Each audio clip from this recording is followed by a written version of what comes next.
I had a lady in my hypnotherapy class years ago who was a family marriage counselor who wanted to volunteer when I got to the class on phobias because she had an unnatural fear of snakes.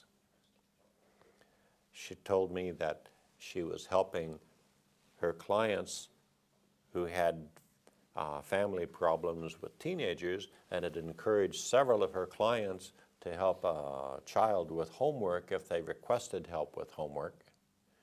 And then she said she felt embarrassed because of her inability to help her own daughter's assignment when she saw a full-color picture of a snake.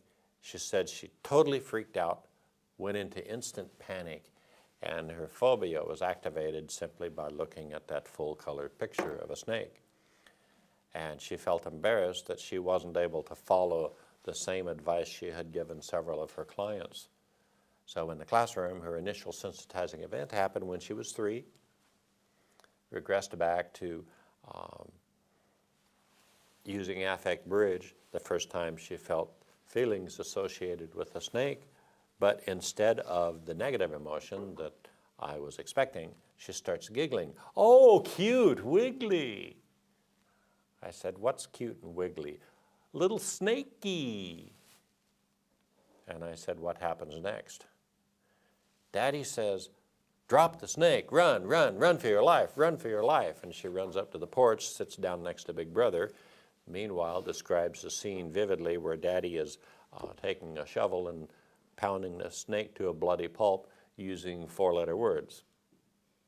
So her father had a fear of snakes, and through attribution or authority imprint, her father imprinted his fear of snakes onto his 3-year-old.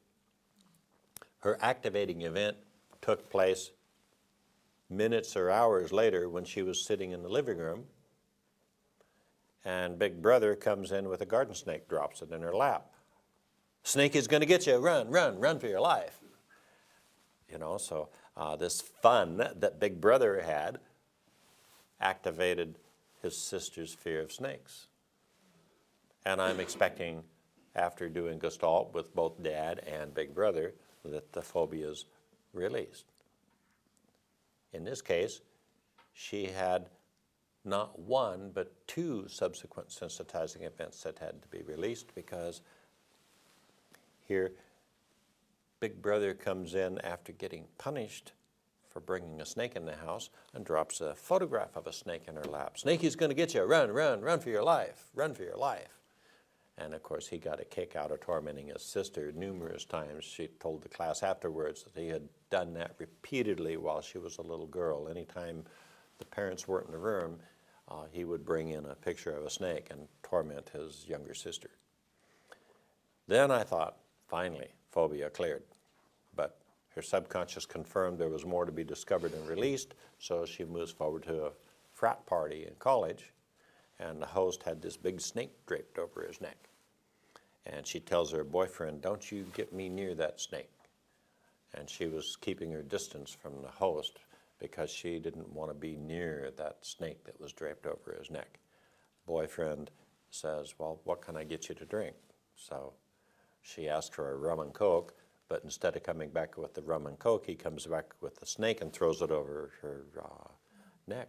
She goes bolting out the door, running across the street, almost gets run over by a car, horns honking, screeching of tires, snakes in the middle of the road. She's on the other side of the street before she realizes she could have been killed because she was running for her life, just like Dad and Big Brother told her all those times when she was a little girl. Finally, the phobia was released, and when she comes out of trance, one of the other students says, before I could even say anything, or she could say anything, one of the other students says, "Well, I hope you dumped the boyfriend." She said, "I released the boyfriend as quickly as I released the snake." And she said, "My next boyfriend is the father of my children."